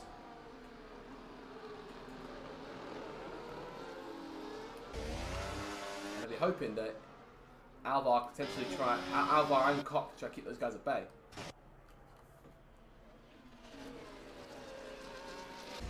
Okay, down the inside of Alvar there. Bit of contact. Alvar will stuck up onto the gravel. And then goes through. 10th won't go through. And yes, Che about 2 seconds back from Imri right now. Dan stays out again. On top 21. Alvar pitting now. We have jeopardised 10th territory. And Che and Grumio Perhaps no, they can't start fighting now, because if they continue fighting, or he's fighting too much, it might allow Imri to expand his lead. But Che's going to try and clear Cot here. We're 1.8 seconds behind Imri. Won't go for it yet. Of course, Grumio crucial with those 10 seconds, so Che is Imri's opponent. It's Cot goes off the grass to let those two go. So in terms of threat for the race win, Che is Imri's closest challenger. Grumio, I'd say, maybe out of chance to win this thing, thanks to that penalty. And we'll see now if Che closes that gap to Imri with Grumio in tow. And 10th Canada right now for in a net 4th place. Lando like 2 seconds behind her. It's PJ, JB in the top 10. EJ's there too. Matthew's fallen back a little bit, but still a number of cars yet to make stops. A number of cars who made stops sort of out of sequence. As Dan finally pits, Grumio fastest lap, and Imri takes the lead on lap 22. They're 1.5 seconds back, those two. Che and Grumio. But does Grumio try to go for the spot? EJ time penalty there. Dan and Cop both in medium tyres, those race cars. They're away. Grumio makes the move.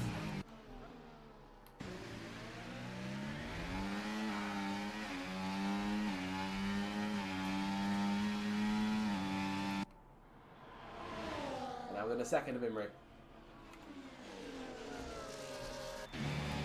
That continues on as it was.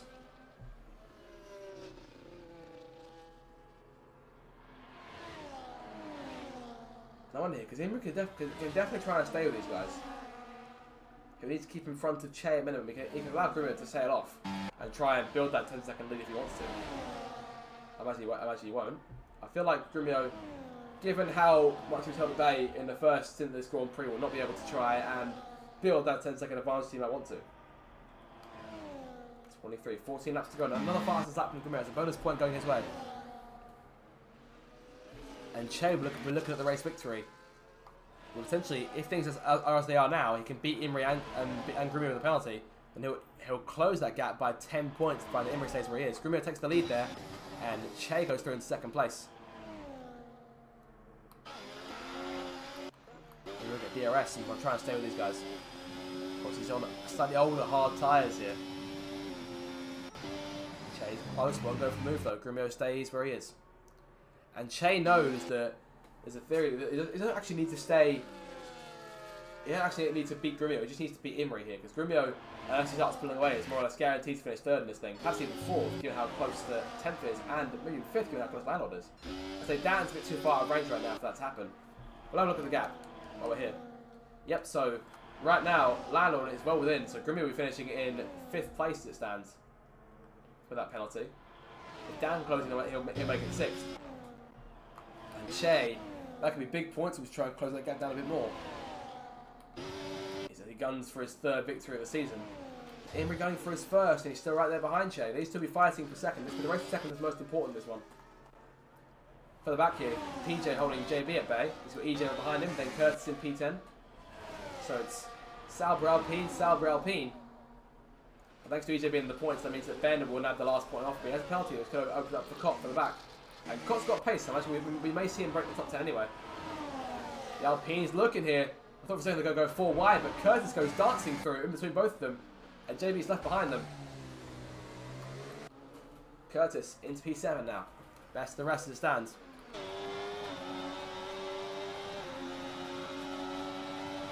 PJ closing on PJ. Oh, it's close. Near contact with the back of Curtis' Alpine. That was close. And that could have been costly for both EJ and Curtis. Salvos go side by side through turn 6. And because again, JB right behind EJ. Knowing he's in P9 right now, he's got Cot bearing down them. For the back. It's Alvar, Matthew AT. Matthew AT were in the top 10 earlier. The strategy's not been kind to them. They've fallen back so far. But their work to do is try and close that gap down. It's 3 seconds up to Ben in P12. As Che now takes the lead from Grumio. And Imri, if he wants his race win, is actually going to hope that Grumio can get back in front of Che so he can try and take a stab at the Ferrari himself. Down towards turn 4 again. And Grumio now doing what Imri might hope for. Down the inside looking for the lead. We've seen the outside line get a better drive off, but this time it's Grumio who takes the lead back. Chair on the outside trying it. The audacious there from the Ferrari. Emery right behind these guys, looking for some sort of opportunity to pass. 10th in P4, she's got all to herself right now, but Landon is closing in. Down there in P6. The gap now getting to within 10 seconds. Dan is closing on those medium tyres. This could put Grumio down to 6th place right now. Could be hoping for the car behind to get some penalties. Give a bit last chance, but that'll be a full 15 points that Che can close. 14 if Grumio keeps the fastest lap. That'll bring the gap down to the champions to 33, which sounds considerably a lot smaller than 49. Che to the outside. Again, doesn't need to pass Grumio, but it's more crucial he does to avoid Imri doing this up the inside. Che has the lead for the moment. Grumio is there. Does Imri try and go to the inside, make it 3 wide? It's underneath Che. It's where he needs to be. Che sliding contact between the two leaders. We're close to the final 10 laps now. This Austrian Grand Prix. It's going to be mighty close, this thing. Imri around the outside of Che. Holding it. Holding it. Che is back to the inside. P2 back through turn 7. That's enough for the race lead right now. We're just allowing Landon and 10 to close back in, and Dan's closing it is. So we could see at least 5, maybe 6 of these guys all back together again for the race win. Landon penalty though. RB looking likely they won't finish win this race though, or perhaps even finish on the podium if both 10th and Dan close in. 10th still behind Landon, so chances are it's not looking good for those guys. But Lala will still finish in front of Grumio here. Cop penalty, Cop back into P8 now. EJ still in P9, which hands the last point to Curtis. Che takes the lead back from Grumio up front. And Imri going for it. Che going wide there, out of turn 3. Imri looking for the lead back. He takes the lead back. And Che down to 3rd place. A lot of work to be done left in this Grand Prix, but Imri now with 9 laps to go back in the race lead.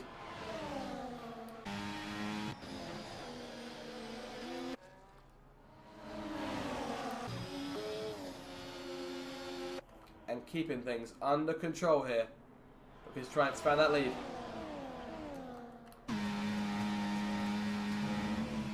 Slide there for Imri going through turn 9. Remember, his tyres are slightly older than the 2 cars behind him. And one of them's on mediums. The car he's meant to beat today is on mediums. 10th Cannon, and people looking at the podium finish too. She's right there in position. Grumio on the inside, takes Imri at turn 1. Well, it's lap 28 now, this thing. There's been no safety cars, no drama so far in this race. This thing has been fast and clean. The best kind of race, and it's been absolute fun to commentate here in Austria.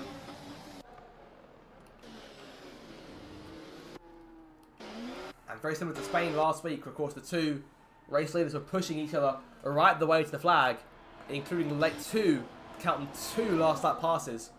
One going into turn 1 and one going down into turn 10 on that last lap. If we manage to get that here, where turn 10 is only the final corner on the circuit, that'll be very close indeed.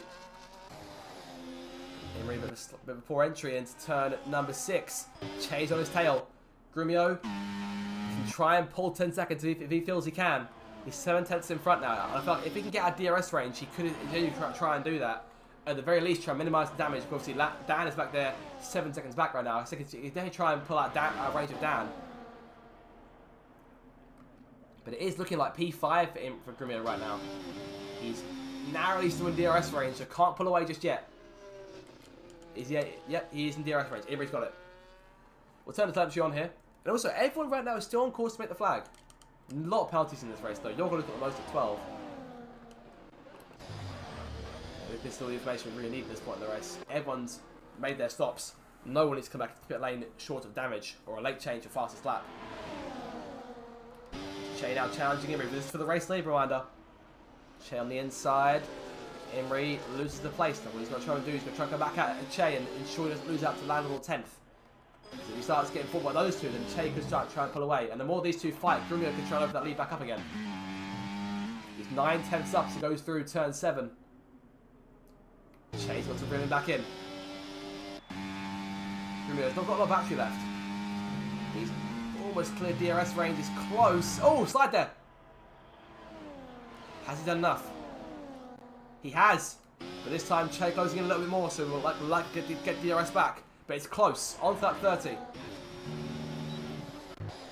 A penalty for either Che or Imrie could kill the race for one of them. 10th for the penalty now too. If all four of them get them, then this will be a race for the win. Now, Landor challenging Imrie on the outside, going through turn 3. Slide there. Both cars starting to maintain traction. And Che closing back on Grumio, ensuring him, no mate, you can't get away. And Landor now looking at Che for second perhaps, but Imrie still on his inside. And these two can't be fighting too hard, remember. There's still 6 laps to go. You've got, in order to finish this race first, you've first got to finish in the old adage of Michael Schumacher. As is so prominently displayed on the halo in my team as an option.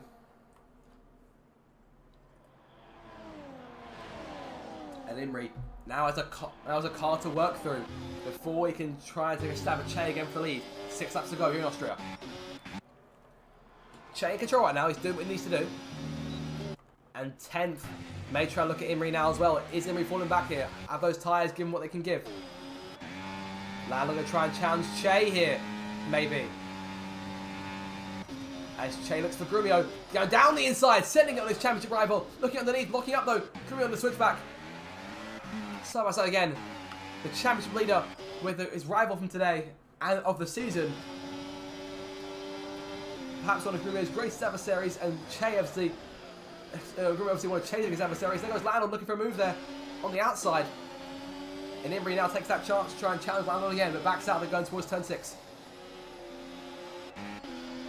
And 10th, if I was 10th candidate, I'd be pleased as punch. I've got a front row seat for what this is going on. I'm sure she'd like to get involved herself, even with that 3-second penalty, which will likely keep her off the podium.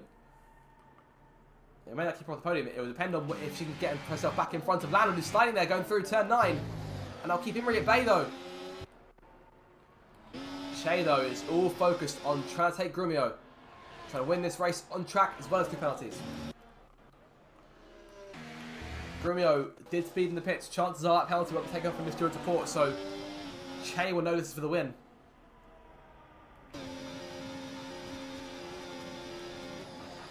Yellow flag. Oh, that's a crash there in the last corner. That's EJ around.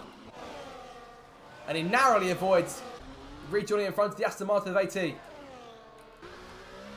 Number 2 Mercedes cars, Obsessed and Reggie on the way through. And Ben in the pit lane here. Was that a wing change perhaps on that race car? Soft tyres going onto that machine.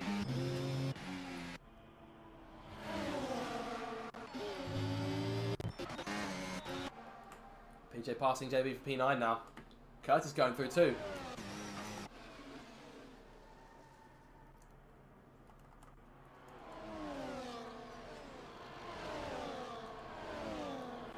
Back up front then.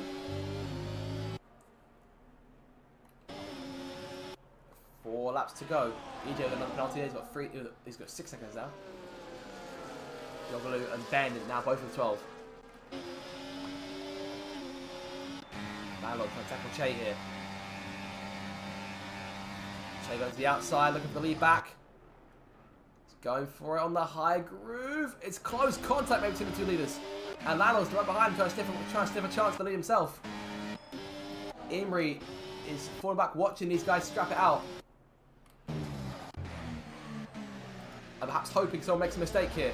And hoping perhaps that Che runs afoul of the 2 RB cars, which he might just do. On the inside of the pair of them, looking for that lead back, but Grumio on the outside holds it. Will Landor try and challenge? If Landor gets around it to Che, open the door back up for Imrie to try and take the spot. It's those 2 for the race win here. The only ones who can actually win this race at this point. Dan is closing it. We won't get there in time though. Those medium tyres might give it all they can give. But 3 laps to go. It's Landor looking to the outside at turn 1. Che moves back into line. Close to contact there. 3 laps to go. Further back. Right now it's PJ holding the last 2 points over Curtis and JB. Alvar 3 seconds back from those guys. Can try and close in if he can. Che looking for the lead again up to go towards turn 3. Will he take it in the braking zone? They're close. He'll get back up front. And as these two scrap out of turn 3, the cars behind see the opportunity to try and counter it. Can Imri get around Landlord this time? Grumio is holding off Che. And Landlord trying to rub Che out the way. Oh, and there goes Landlord around the outside. The two RBs with penalties now creating a stronghold, a wall of force there between two former champions as Che looks to the inside, contact! And now Che and Imri find themselves right there, one behind the other again. And 10th cannon behind them both for good measure. Landlord now leads the race. So Che now leads Grumio. Sorry, excuse me, now leads Imri. Grumio leads Che and Imri. And Landlord leads them all. 2 laps to go. If Landlord can somehow manage to pull 2 seconds from here, then that'd be a remarkable feat. I think unlikely to be topped by anything. Che knows to get back around Grumio here. Will Grumio make it easy for him? He won't. As Imri will see an opportunity to try and counter here. Then we'll have the outside. Che might try to dive into turn 3 again. Won't go for it. Imri still on his outside. Contact there. See the spark flying from that front wing. One out break the other. Che locking up there. Imri on the outside. And Grumio holding Imri at bay, and Che may have a race through on the outside. Grumio, who's creating a brick wall for these two. One can't get around the other. And Che holding the race lead. Landlord right now, 1.3 to the good. If he can somehow gain 1 point, it's 1.5 now. If he can somehow gain another second and a half in this lap as Grumio blows out trying to hold the cars behind at bay so that Landlord can try and win this thing. I think that's the game plan now for RB. Landlord all of a sudden may come through and seal this thing with a lap to go. But Che needs to clear Grumio. And he needs to avoid... 10th Cannon's trying to go for Imri now, turn 1. 10th is there. 10th Cannon looking for a place on the podium here. But Landlord is 2 seconds in front. If Grumio can try and get back around Che here and try to keep all 3 of them at bay. Contact. Che penalty. And that could open things up for Imri here. And now Imri, the only one left without a penalty, but needs to keep himself in range of the race leader. There's only a few tenths in it right now. Grumio back in second, trying to keep all 3 of them at bay. And only Imri or Landlord can win this race right now. Landlord's doing everything he can right now to try and get away from Imri. It's so close right now. Imri's over 3 seconds. Grumio's going to really go to take all he's got in these last 2 corners. Can Che get around and try and keep that thing for himself? Imri's going to do everything he can in these last 2 corners. He may lose out the swim by about a tenth or so. Landlord in the last corner. It's going to be so tight here towards the line. Landlord takes the flag. I think he's done it. I don't believe it. Landlord wins. How about that? What a finish there. Team play at its finest from RB. Grumio holding the pack at bay to help Landlord take the win by just half a second over Imri. And that must feel gutting given that Imri was there on the final lap. Dan in 3rd place in the end. Podium finish. Che in 4th. 10th, 5th. Grumio 6th. Cott 7th. Curtis 8th. Matthew 9th. Alvar in 10th.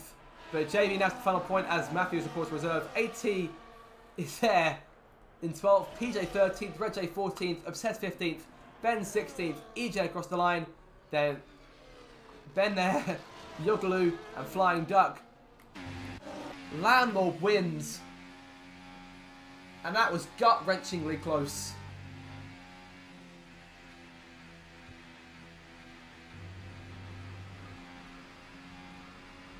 I don't think I've seen anything like that in my entire commentary career. Or at least not an attempt to that was so effective. And you thought the 10-second penalty changed the race for RB and Grumio. Not to be. Not to be today. What a race. And that was perhaps one of the most fantastic and also cleanest race in Austria in the RDL I've ever seen. Only a few minor incidents there. One with Cott and Dan. Obviously EJ's thing out. No real dramas there. Of course, there was damage early on the opening lap. But Landlord wins it then. A fantastic race, has to be said. Was driven also by Imri. And obviously by everyone that in the top 6. Shame for Cott, he fell off towards the end of the race. He was up there too. Fantastic job from him in the early stage of the Grand Prix. But Landlord wins. If not one RB, the chances are the other one will. Landlord then wins. And I believe that's his first win of the season. It actually might be. He is, sorry. Landlord takes his first win of the campaign then. I thought he won one of the earlier races, but apparently not. Landlord then is your winner here in Austria after a fantastic Grand Prix there. And only half a second in it. So tight at the flag. I hope you guys enjoyed that as much as I did, because that was absolutely fantastic fun. And we go to Silverstone next week, which is going to be, I think, as exciting if everything stays as close as it was there. And Che had the opportunity until the last few laps, a penalty there, played into Imri's hands and almost gave him the win. But Grumio just did that good a job.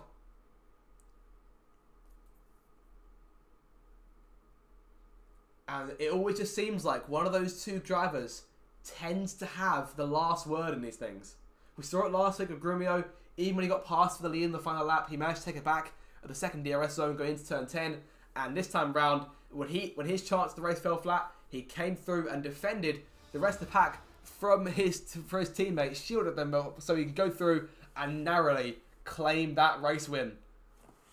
And we'll see if we can get anyone to talk to here following that race. Chaotic stuff all round. We'll see if we do get anyone joining us.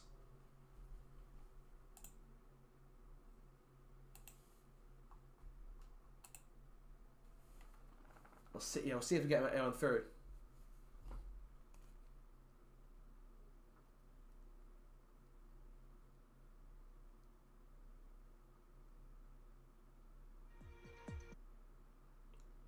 We've got Red J here in the chat with us. Red J, mate.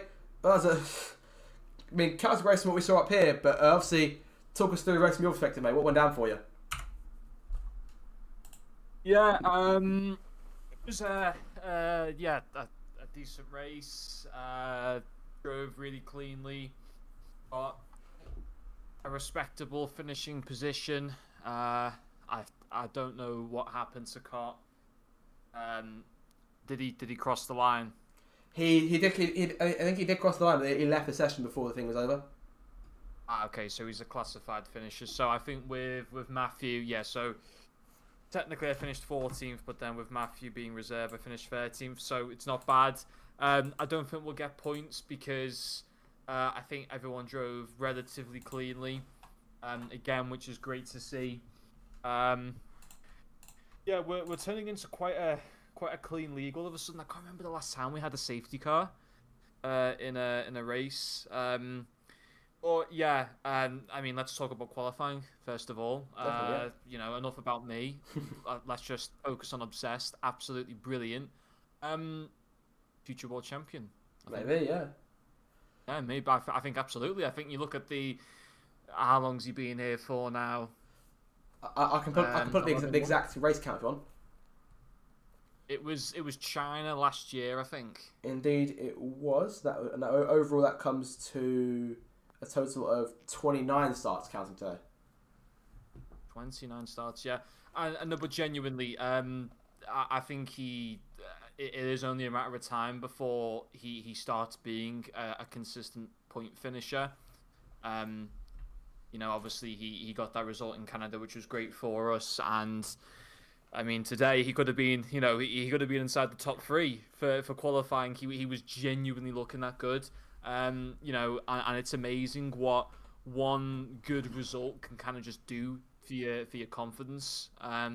So, you know, fantastic from him. And hopefully if you can, you know, turn that into more points finishes, then that's great, obviously, for us. Yeah, from my perspective, it wasn't a great quali, but from the race, I think I drove as well as probably what I could have done. You know, I wish, looking at it now, I wish Austria was a 100% race because it's such an easy track to drive around.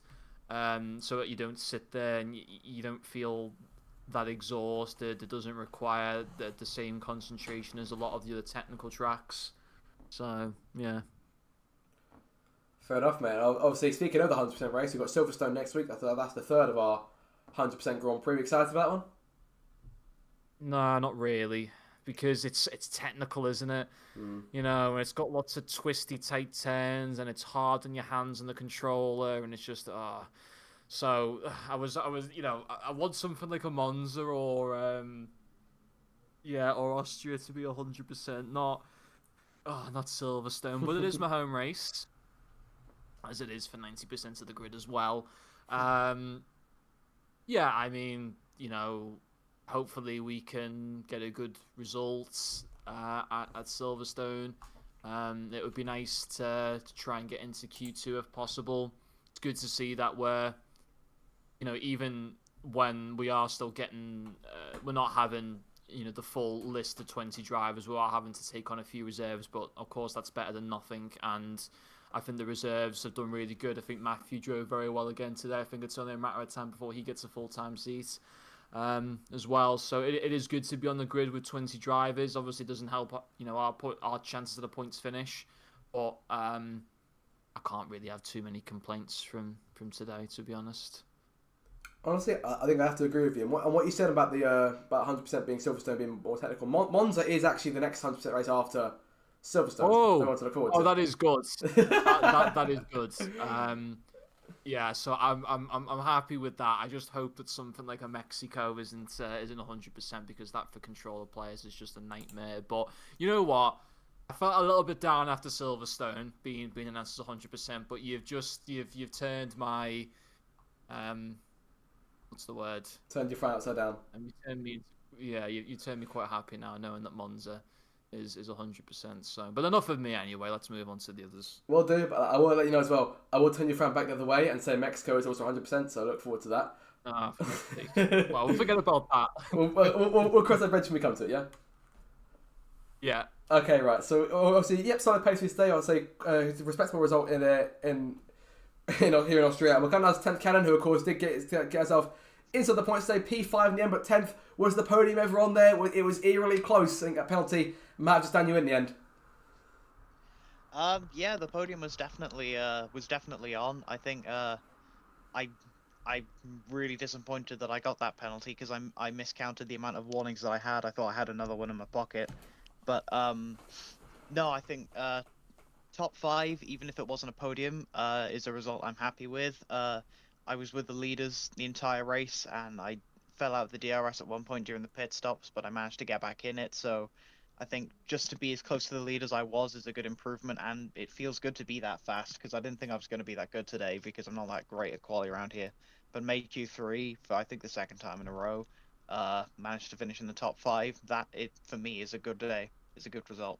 Definitely, yeah. I want to ask, is this the last time we'll see you up here running with the leaders, or will this be more of a regular occurrence, Jack, in next few races?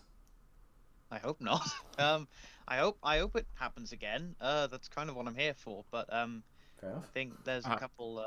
There might be a couple of good tracks for me coming up. But I think it's just a race by race basis. Like Spain, I didn't think I was going to qualify top 5, and then I did. This, I didn't think I was going to finish top 5. I wasn't even sure if I'd score points, but I did.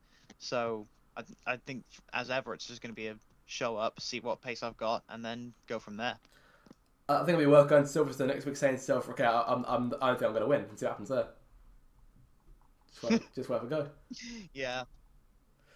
I mean, I'm worried about. I'm a little worried about Silverstone, but also not. I think it could go either way. I don't really know what to expect, to be honest. It's going to be another race of endurance, so I'm looking forward to that. I understand it's a home race for a lot of the drivers, so I'm hoping one of them wins for that sake, I guess. So yeah, looking forward to it.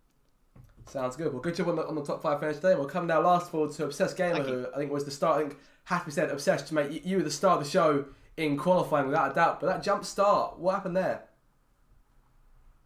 5 bajillion things pop up on my screen and then disappear, and I lost the lights in that, and then I tried to find them and I didn't see them, and I thought that they'd gone, and then I jumped to start. I see. Well, that was not at all the answer I was expecting, but quality pace, where did that come from? I must ask. Your guess is as good as mine, Zach, coming into this. Not confident at all.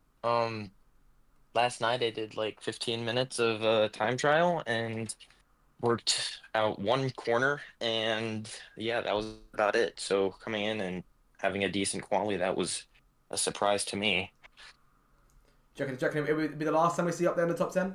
Or Um, no, I don't think it'll be the last time I'm up there. Hopefully we can replicate that in Silverstone, because that'll be a fun track to run around. So uh, yeah, definitely not the last time. I have to agree. I mean, Red J had quite high praise for you before you came in here. I'm not sure if you caught any of it, but yeah, you had a, obviously, Red J, one of my supportive teammates on the grid there, because you've always got something nice to say. I say it every week, but you've always got something good to say, Red J, so props to you on that. But yeah, in terms of the next 100% race, then Obsessed, what's the plan there? Because have we been satisfied with the 100% races so far? Obviously, Japan and Monaco. Yeah, I think just surviving is pretty big.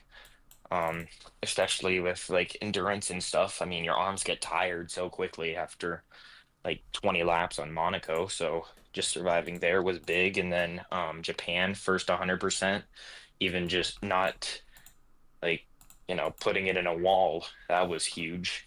Mm-hmm. So definitely looking forward to this next one. Fair enough. Well, hopefully things go well for you guys and Mercedes. I will ask for all three of you. Have they got a word of the race they will put forward? Yeah, I've got Speed. Someone say speed. I heard someone else say I've got one. Go on. one. Commonsensical. Commonsensical. Do you know what? I like that. Well, we could go with speed. I'm happy to go with speed. No, I'm sorry, but speed is boring compared to commonsensical. I'm so going for that. Let's go with Red J. Okay, that wins. Okay, right. So the word of the race then is commonsensical. That's COMMONSENSICAL. I think. I could be wrong on that. Yes. Reggie, did you make the word up? No, I just tried to Google synonyms for what was it for? For sensible. I thought a better word than sensible and commonsensical came up, and I thought I will go with that. It's an So actual I haven't word. been that creative. I've not been that creative and just come up with it, but off the top of my head. But it does exist. It is in the Cambridge Dictionary and the Collins Dictionary. So there we How go. do you spell it? COMM And then sensical. Gwen SE and sensical. So I gotta look it up. And it's better than speed. I'm sorry, Tim, but that was just boring. Come on. Yeah, that was just one I came up with on the top of my head. To be fair, you guys have been racing for 40 What's a minutes, so I word? probably shouldn't expect too much out of you. But regardless, that'll do it. I think that's a good place to call it quits before it devolves into insanity as it always does. Right, guys, that'll do it for another Races Driving League race here in Austria. Our coverage will come back to you next week on the... What day is it? Because it's 28 days this month. That'll be on the 3rd of March on the Monday for the 100% race at Silverstone. Don't miss it. It'll be an absolutely fantastic Grand Prix, as the first 100% races have been. I've been your host, Zach RC. Make sure, of course, to subscribe for more future audio content, and we'll see you guys in the next race. Goodbye. Stay tuned or I'll sue you. You just managed to get in. Fair play.